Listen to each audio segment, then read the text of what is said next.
So yun na nga guys, nagpa-polish ako ng aking sasakyan. So ang location nito guys ay dito lang po ito sa Alcus.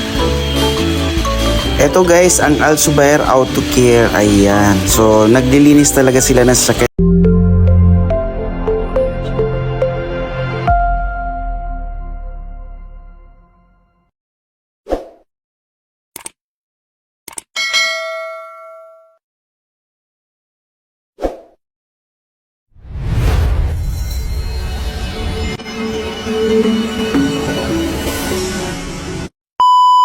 So yun na nga guys, nagpa-polish ako ng aking sasakyan. So ang location nito guys ay dito lang po ito sa Alcus.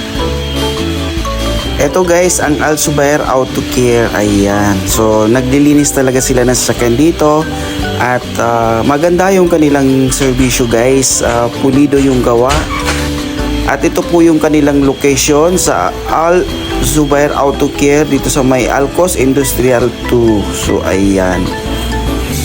So pwede nyo pong i-search sa Google kung paano pumunta dyan. Kagaya sa sasakyan ko na Honda Accord, 250 po yung polishing niya. Pero guys, sulit po kasi ginawa po nila yung aking sasakyan within 4 hours. So nakailang polish sila, nilinis ng maigi. Kaya sulit po yung pagpapagawa nyo dito.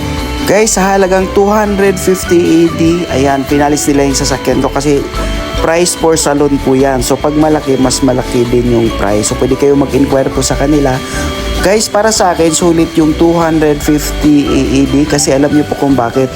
Kagaya ngayon na tag-init, so kailangan talaga natin na makintab yung ating sasakyan kasi protection po yan para sa ating pintura para hindi po siya masira agad. So mas mainam na ipapalis natin yung ating sasakyan pagka ganitong tag-init kasi alam nyo guys, protection po ito pag napalis na yung ating sasakyan, protection ito para sa tag-init para hindi agad-agad masisira yung ating pintura, lalong-lalo na kung ang ating parking ay wala pong cover at nakababad lang po siya sa araw. Yes, maganda po ito. So ito na po yung after guys. So nilinis po nila at binacuum din po sa loob. So syempre kasama na po din yon after ikakarwas.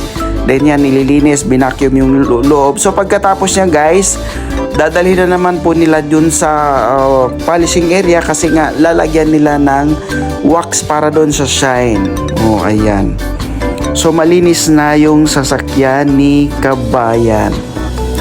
Siyempre bilang isang OFW at itong sasakyan na ito ay ginagamit ko sa pang-araw-araw na aking trabaho. So pinapanatili kong nasa good condition at malinis dahil ito yung ginagamit ko sa araw-araw. Siyempre pagka nasira ito ay hindi ko mapapakinabangan at hindi ko magagamit sa trabaho. Ang trabaho ko kasi mga kabayan is nasa sales po ako at kailangan mayroon akong sasakyan kasi malalayo yung mga ruta ko at pagka magta-taxi ako or magkukumute mas mamahalan ako sa pamasahe.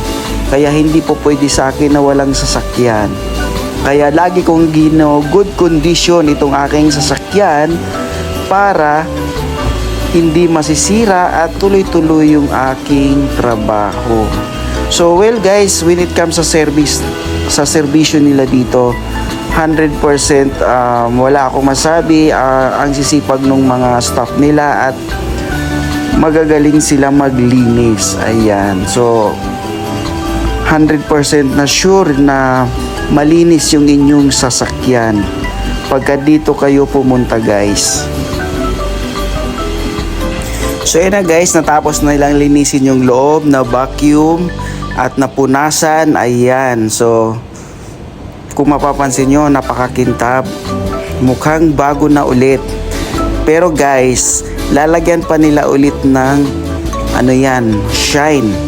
So katatapos lang na linisin at i-vacuum ang loob. So after nito mayroon pang second polishing na gagawin. So ibabalik ulit to dito sa polishing area. Ayan, minaniobra ko na, papasok dun sa kabilang side at lalagyan nila ng polishing shine ulit.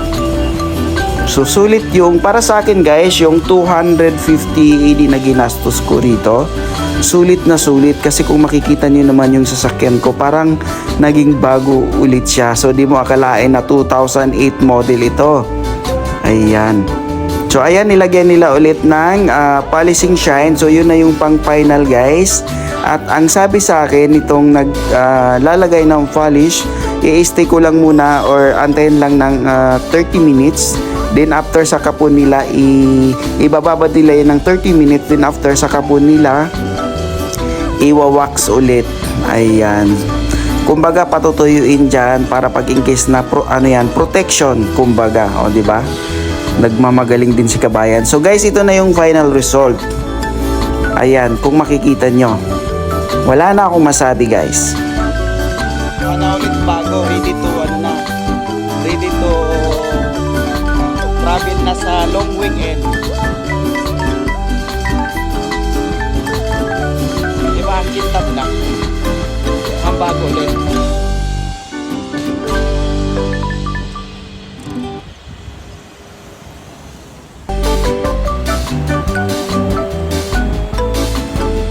Diba?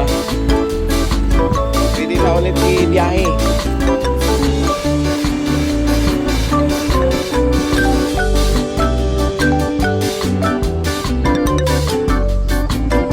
Guys, if you're new to this channel, don't forget to subscribe, like, share my videos and click the bell button, so that you're updated for my latest videos.